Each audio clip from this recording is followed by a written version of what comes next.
Silav roj baş, evar baş, hevano hevidarmon tev başın, selametimon tev bixêr hatin. Gelek spas dikim ji we re ji ber eleqeya we ya ji bo vê kanala me hûn her hebin. Çima nûçeyên balkêşin tim spor dibêjin li rojata navîn siyaset 24 saatan carê naguhere. Her deqe diguhere, her kelî diguhere. Hakikaten jî rast e. Niha wextê ku merû bala xwe de daxuyaniyan vê sibê mesela min daxuyaniyeke reşbîn ji we re pêşkêş kiribû. Mehmet Uçum li ser navê Dewleta Tirkiye daxivî şêwirmendê Tayyip Erdoğan e, hatta ser şêwirmendê wî ye. Wekî berdevkî AKP daxife. Tiştên pir negatîf gotibû. Hinekî em reşbîn bibûn di derbarê mijarê de. Lê em dibînin ku hêdî daxuyaniyên pozîtîfî tên gelekî baş e. Mazlûm Abdî daxife di Kongreya Mesedê de.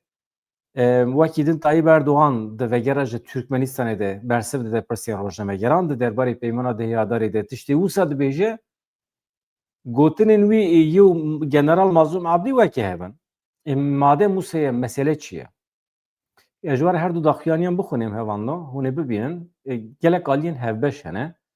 Baş e ku rayedarên dewletên cîran, Dewleta Rojavayê Kurdistanê û Dewleta Tirkiye wextê ku li ser hin mijaran bibin hemfikir baş e.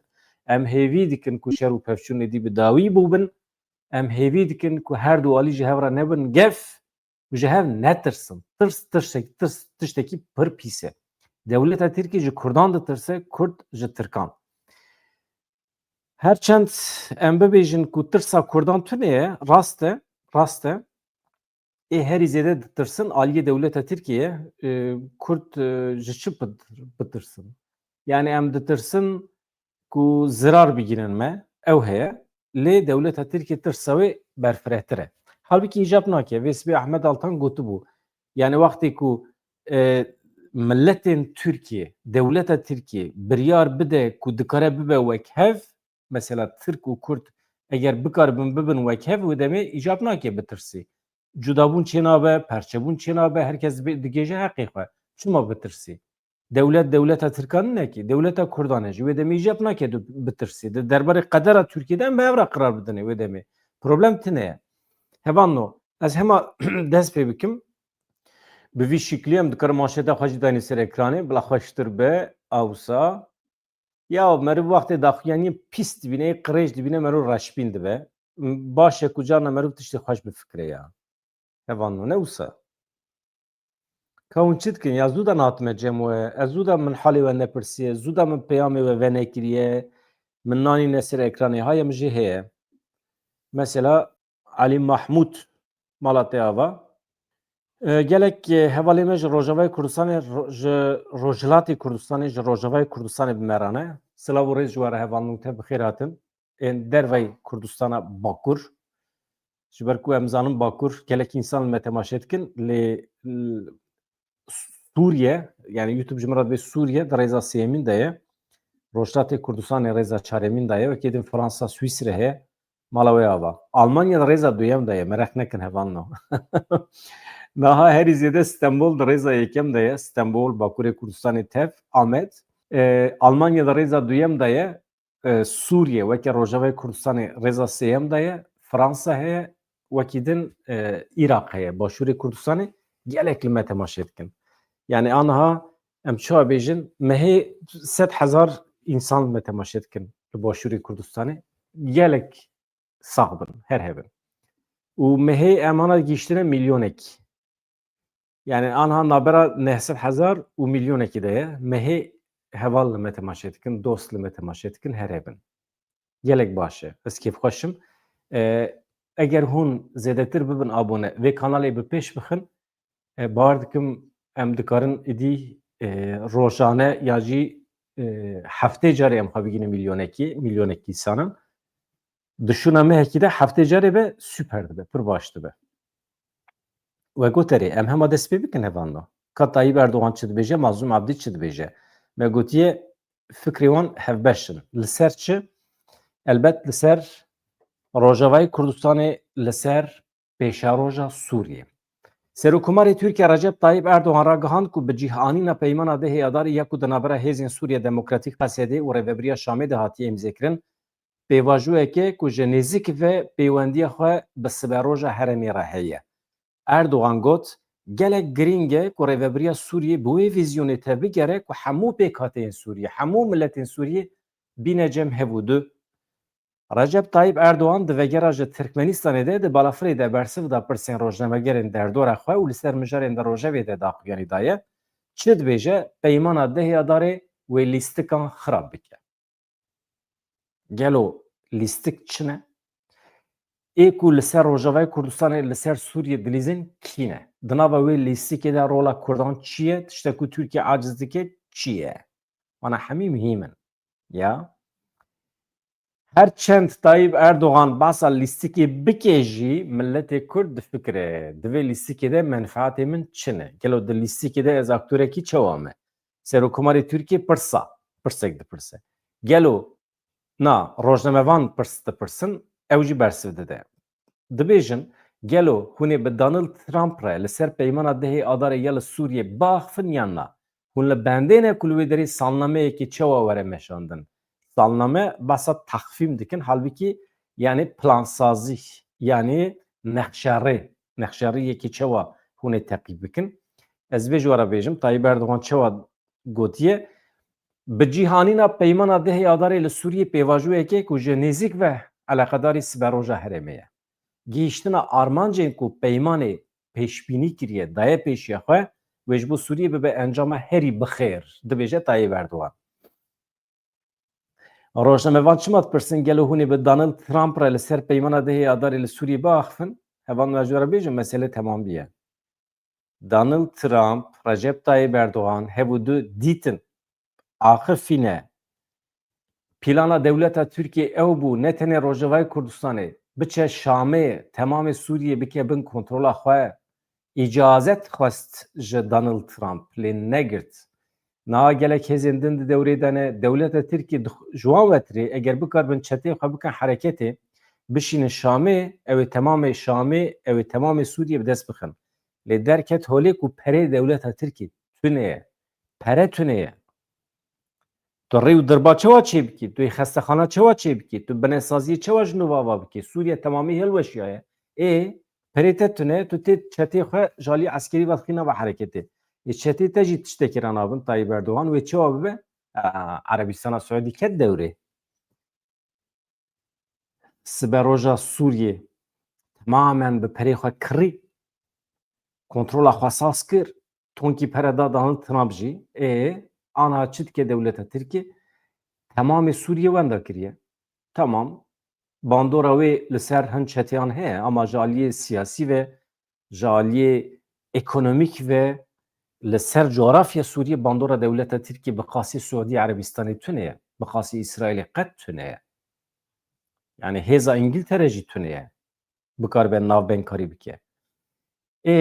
Wê çawa bibe? Di destê dewleta Tirkiye de tenê argümantekê dimîne ya madem me Sûriye wenda kiriye, madem me Sûriye ji dest daye qet nebe ev Kurd nebin xwedî pergal, qet nebe em behsa peymana dehê adarê bikin, ez bawer nakim Tayyip Erdogan peymana dehê adarê xwendibe.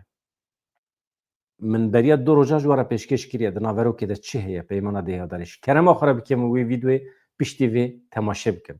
Heş xal hene ya. Xala heşta qet hesab nekin ji ber ku xala heşta divê komisyonekî ava bibe ji bo bicîhanîna hemî heft xalan.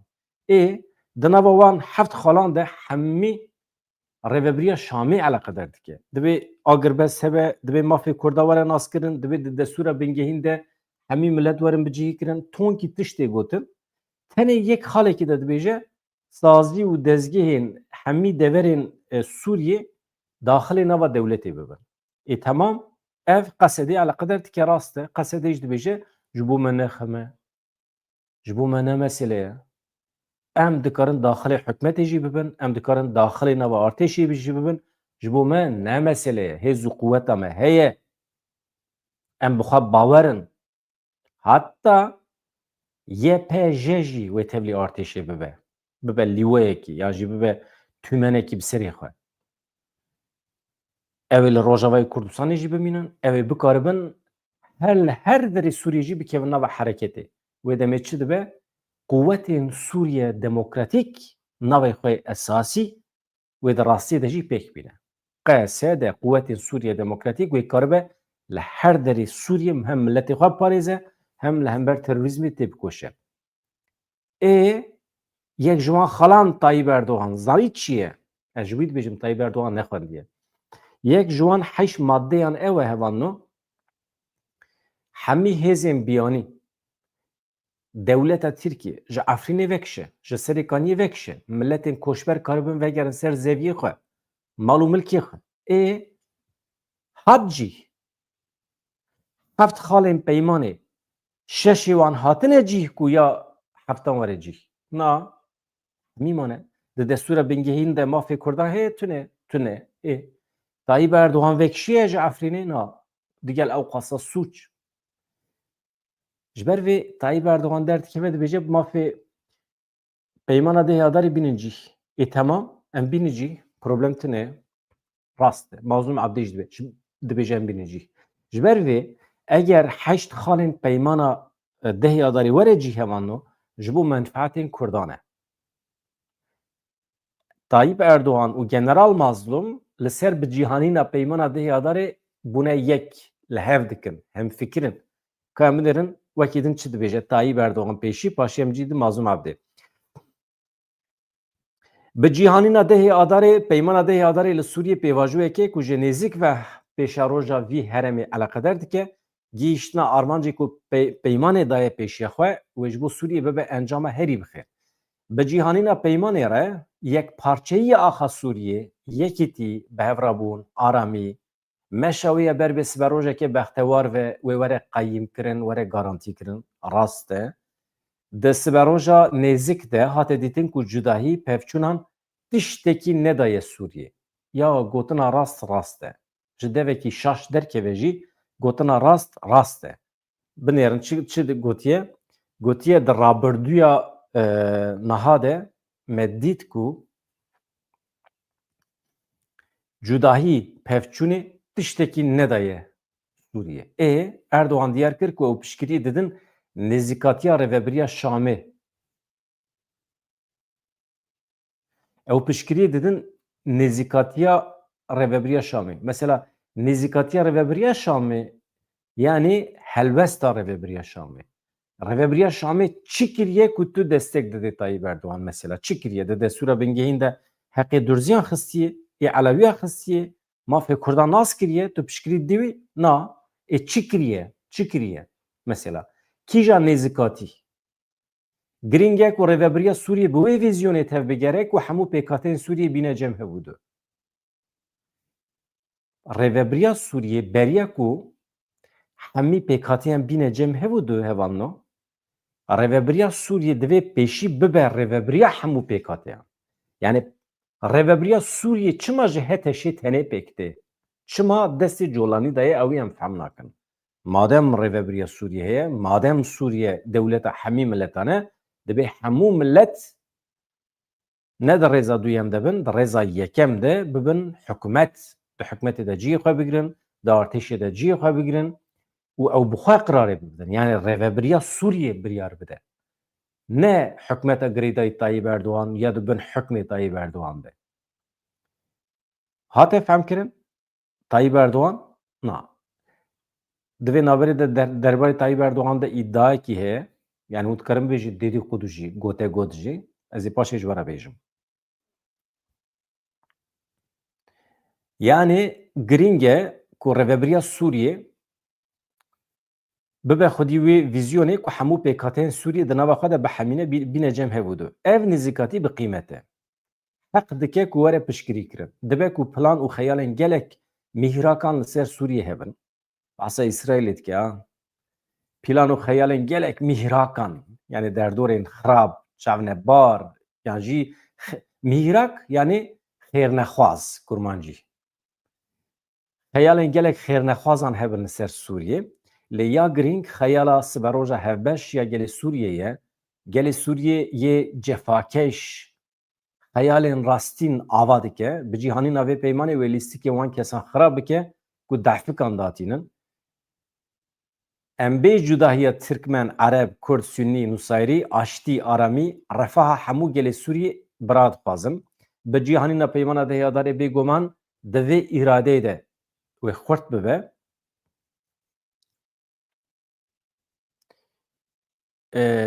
Yani peymana dehyadarê eger were bi cîhanîn ev yekbûna Sûriyê wê were bi cîhanîn di wê manî de ka ema çend gotinê dawiyê Tayyip Erdoğan bibêjim başya werim ce Mazlûm Ebdî generalê we Serokkomarê Tirkiye li ser pirsa destûra nû jî diyar kir ku ew ji bo encamekê şêmber ketine rê pasa destûra bingehîniya Tirkiye dike ha.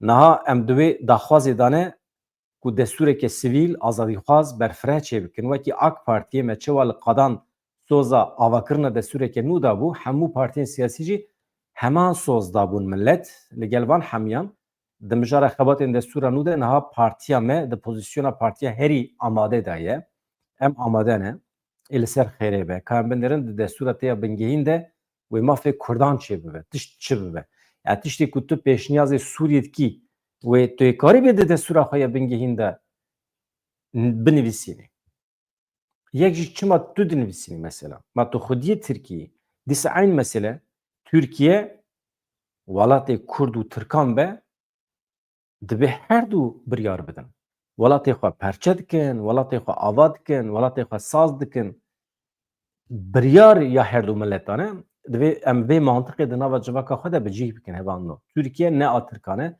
Türkiye ya hemî milletan e ku li wê derê dijîn a Ermeniyan e jî tîma xebatên destûra bingehîn ya ku me ava kiriye vî karî niha dimeşîne ez dem bidem ji vê tîmê tîma destûra bingehîn navê kiriye tîm yani komîte yani jî komisyonekî komisyona avakirina destûra bingehîn dem bidem ez ji wan agahiyan digirim dibêje Tayyip Erdoğan hevano ê virada ê mihîm divê merû bikaribe heqeten mantiqekî bi cih bike yani di mantiqekê wisa ku Türkiye malê netewperestên Tirk nene Türkiye dewleta Ermeniyan e Türkiye dewleta Kurdan e a Tirkan e a her milletî ku li Tirkiye dijî biryarekê hevbeş divê karibin bi hev re bidin eger nikarin bi hev re bidin eger dewleta Tirkiye milletekî nehewîne di nava xwe de heqê wî milletê çê dibe cuda bibe çima heman ez hema têm ecele nekin ez têm basa General Mazlûm Ebdî dikim hema têm hevan çima mühîm e milletekî ji bo xwe biparêze malê xwe milkê xwe ewlekariya xwe zaroka xwe perwerda xwe hebûna xwe milletekî ji bo biparêze jî re dewlet lazim e parastin lazim e ne ê me çêkiriye yani mekanîzmeyekî lazim e ji bo parastinê me ew mekanîzme daye destê hikûmeta Tirkiye me gotiye me jî biparêze tu a me yê jî ama çi dike xıyanetê dike ya çi şîrîn e Asya dibê tu çima dibêjî generalê we me qey ne generalê te ye jî ya Mazlûm Ebdî pir şîrîn e Mazlûm Ebdî hêja ye leheng e ez ji we re tiştek bêjim wextê ku Daişê lê xist hat heta Kobanî ya jî hîn tam nehatibû Kobanî hîn nehatibû Kobanî wextê Daîş Musul dagir kir hat wê demê min twîta xwe de nivîsiye hê jî heye 2014 bû bar dikim min got ey milletê Kurd ez pê hesiya me şahîn Mazlûm Ebdî li Rojavayê Kurdistanê ye eger li wê derê be netirsin organizasyonekî ecayîb ya eskerî wê çê bibe bi şiklekî çi dibe bila bibe Daîş wê têk biçe li Rojavayê Kurdistanê serê xwe xist belayê Daîşê normal hevano heqeten ha anha pir derketiye holê normal Daîş piştî Musulê diviya bû berê xwe nedaba Rojavayê Kurdistanê normal armanca Daîşê ew bû ji Musulê berê xwe bide Şamê biçe Şamê ji ber ku navê wan wisa ye yani Baxdad Şam Irak yani Şam Irakê yani navê wan de heye Daîş yani dewleta Şam Irakê dewleta Irak û Şamê ya İslamî ne dewleta Tirkiye çi kir داعش اقنا کر ji bo berê xwe bide Rojavayê Kurdistanê. Ji wan re got ya ev milletekî bêdewlet e, milletekî bêhêz e. Tu werî di 24 saetan de van deran bi dest dixî, hemî zar û zêçin, jinin. Were wê derê pêşî bigire, hêz û quweta xwe bi dest bixe, paşê min biçê bigire, paşê here, heta Efrînê biçe, heta Şamê biçe, Helebê bigire. Daeş hat jêr vaketê dêre zor, mêre zor, Raqa, Tebqa çû heta Kobanî di wê derê de asê ma. Îja General Mazlûm Abdî li wê derê amade bû wê demê organizasyonekî ecayîb çêkirin û tenê Mazlûm Abdî na gelek fermandarên din bûn yek, şêra xwe kirin yek, meseleya we. Daeş serî wî li kevir ket, destpêka têkçûna Daişê li wê derê çêbû. Yani pir ecayîb giring e. Yani tiştek ku ez aniha dibêjim. Îjar hevan no. Êdî generalê we dibêjim, generalê me hemiyan e.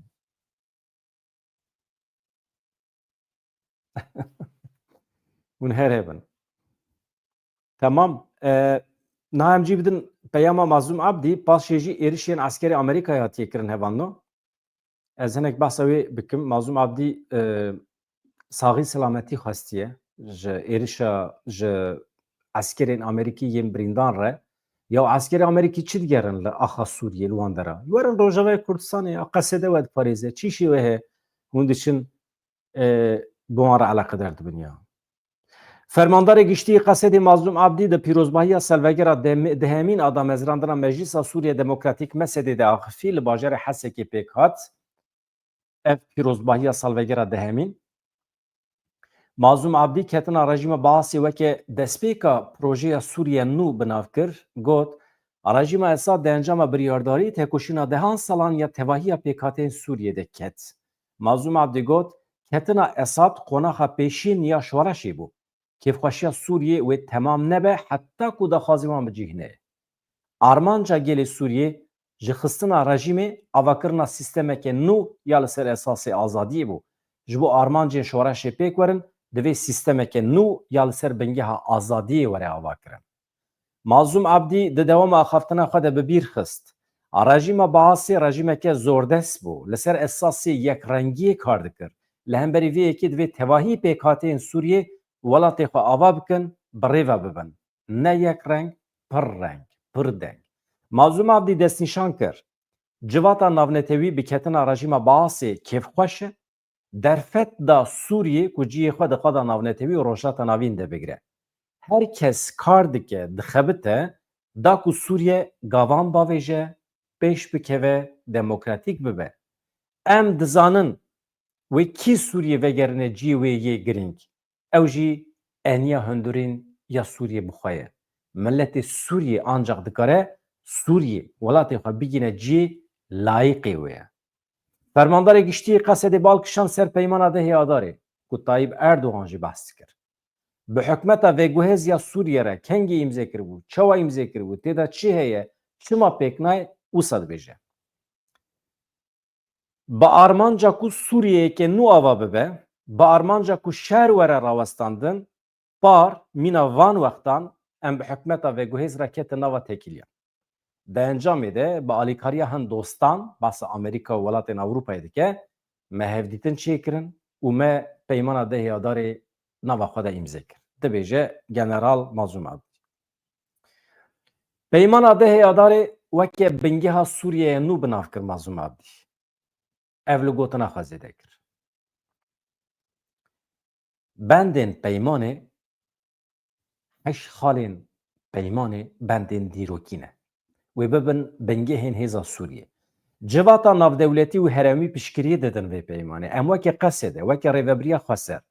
Ji her kesî bêtir bi vê peymanê de girêdayî ne. Em pabendin. Em dizanin ku peyman bingeha Sûriye ya nû ye. Mazlûm Abdî balkişan ser astengiyan jî. Çi ne ev astengî? Gelek arîşe hene, astengî hene li pêşiya me. Fikar li ser şerê nû hene. Guman hene. Em ditirsin ku em bikevin nava şerekî navxweyî. Pirsgirêk dewam dikin. Gotinên kîndariyê hene, nefretê hene. Hinek hene naxwazin çareserî pêk were. Li hember vê peymanê disekinin. Hinek hene dixwazin vê peymanê têk bibin. Lê em bi biryarin. Bi tevkariya dostên xwe yên koalîsyona navnetewî, bi tevkariya gelê Kurd li parçeyên din û bi tevkariya gelên herêmê bi tevahî pêkhateyên wê em biryardarin vê peymanê pek bînin. Pêvajo bi zehmetî derbas dibe. Erê haya me jî heye. Lê em dimeşînin. Gelek pirs hene. Hinek dibêjin wê serê salê çareser bibe. Lê ez dibêjim me negotiye wê dawiya salê bi dawî bibe. Lê me gotiye em hewl didin dawiya salê vê meselê bi dawî bikin. Bi qasî quweta xwe. Ya girîng em ji bo peymanê kar dikin. Em pêş vedibin. Da ku danûstandin, diyalog di navbera me û Rêveberiya Demkî ya Sûriyê de bidome. Dibêje Mazlûm Abdî. Mazlûm Abdî diyar kir ku pêvajo ne pêvajoyeke normal e. Hestiyar e. Pêşketin hene. Peyman ne tenê milletên Sûriyê, ne tenê meseleyên navxweyî yê Sûriyê her wiha welatên cîran jî eleqedar dike. Welatên cîran wekî berê ne li dijî me ne. Qesta Tirkiye dike. Êdî welatên cîran qesedê nakin hinceta şeran.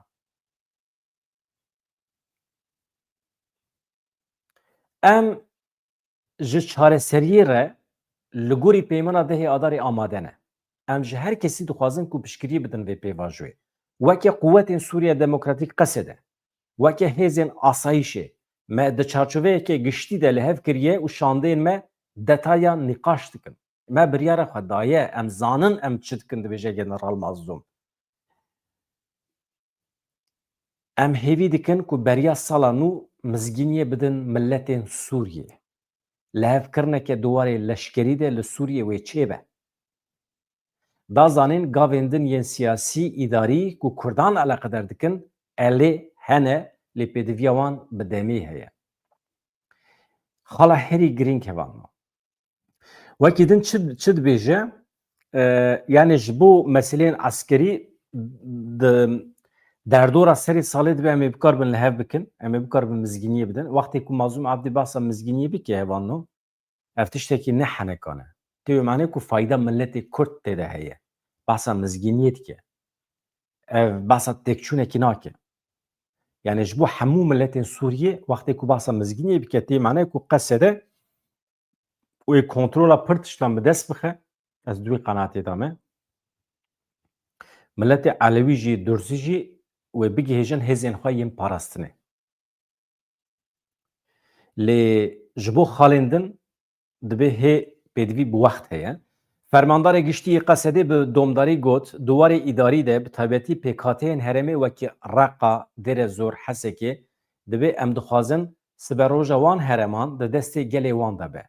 Yani em van hereman teslîmê derekî de nakin heqê me jî tune ye. Rêveberiya van hereman dibe di destê milletê wî bi xwe de be. Em jî ji bo vê yekê dixebitin. Ne ku yek ji derve were van hereman bi rêve bibe. Gelê herêmê piştî ew qas qurbanî dane. Mafê wan heye herêmê xwe bi rêve bibin. Ji bo ku çareserî bi Şamê re pêk were, em li Bakur Rojhilatê Sûriyê divê bi hev re kar bikin, divê bersiva me zelal be, daxwazên gelê me divê zelal bin. Mazlûm Abdî bi bîr xist ku Partiyên Kurdan partiyên neteweyî ne. Ji demekî dirêj ve ye ji bo mafê xwe tê dikoşin, di peymana dehê adarê de bawekî zelalî hatiye gotin. Divê destûr were nûkirin, destûra bingehîn, Anayasaya Sûriye divê were nûkirin. Mafê Kurdan, mafê pêkhateyên Sûriye di destûra nû de werin garantîkirin, misogerkirin. Ne tenê daxwazên netewî, di heman demê de misogerkirina daxwazên olî jî di destûrê de weke xaleke bingehîn cih digirin. Ku derê de cih digirin di peymana dehê adarê de. Mazlûm Abdî anî ziman ku ew di merheleya danûstandinên li gel Şamê de ne. Anha danûstandin heye, diyalog heye. Di aliyê leşkerî de tenê anha hinek pêşketin heye. Aliyê din de sekan heye. Fermandarê giştî qesedê balkişan ser gotinên kîndariyê jî. Ew gotinên kîndariyê ku Mazlûm Abdî behs dike hevan no, ev hin însanên di nava artêşa Sûriyê derdora Colanî bang dikin, dibêjin اگر رهبریا خسر مازوم عبدی قصده اگر بریا دیالوگی نین سر ریا راست جوان را بیاتی نکن بریا دیالوگی بخوشی باشی به آخفتنه اوی بشور اوی بچک و سلاح اوی وانا بینن سری وان بدن تواندن انسانın وسا بردای دنوا ارتشا سوریه هنه گوتنه وان د مدیا جواکی da belav bun mazlum abdi li ser van gotinan dibêje yani dibêje ev insanên berdayê gotina min e yani biborin ez naxim malê mazlum abdî bila tiştî wisa nebêje ez dibêjim yani ew gotinên kîndariyê kîn û nefretê ê li hember milletan ev insan şer dixwazin gotinên kîndariyê dikin ev insan wê têk biçin ciyê wan di nava Sûriye nû da tune ye tu hewldanên şerxwaziyê wê bi ser nekeve dibêje mazlum abdî wekî din çi dibêje generalê we generalê me gelek guherîn hene entegrasyon wê gelek guhertinên din bixarabîne destpêkê ji bo rêveberiya xweser û partiyên siyasî entegrasyon derfeteke yani imkaneke ji bo pêkateyên Bakur Rojhilatê Sûriyê ku bibe xwedî lêvegereke bihêz û gavan ji bo pêvajoya nû bavêjin ji bo ku em bikaribin hin tiştên xwe yên xirab neyînî astengil pêşiya me ji bo em bikaribin wana têk bibin entegrasyon tiştekî weke pozîtîf behs dike tabii entegrasyona Bakurê Kurdistanê ji bo me cuda ye entegrasyona Rojavayê Kurdistanê cuda ye ême ez hema dîsa parantêza xwe vekim û bigirim parantêzê vê dikim entegrasyon bêderekî ye bêder zemînekî jê ra dibêjim medeniyet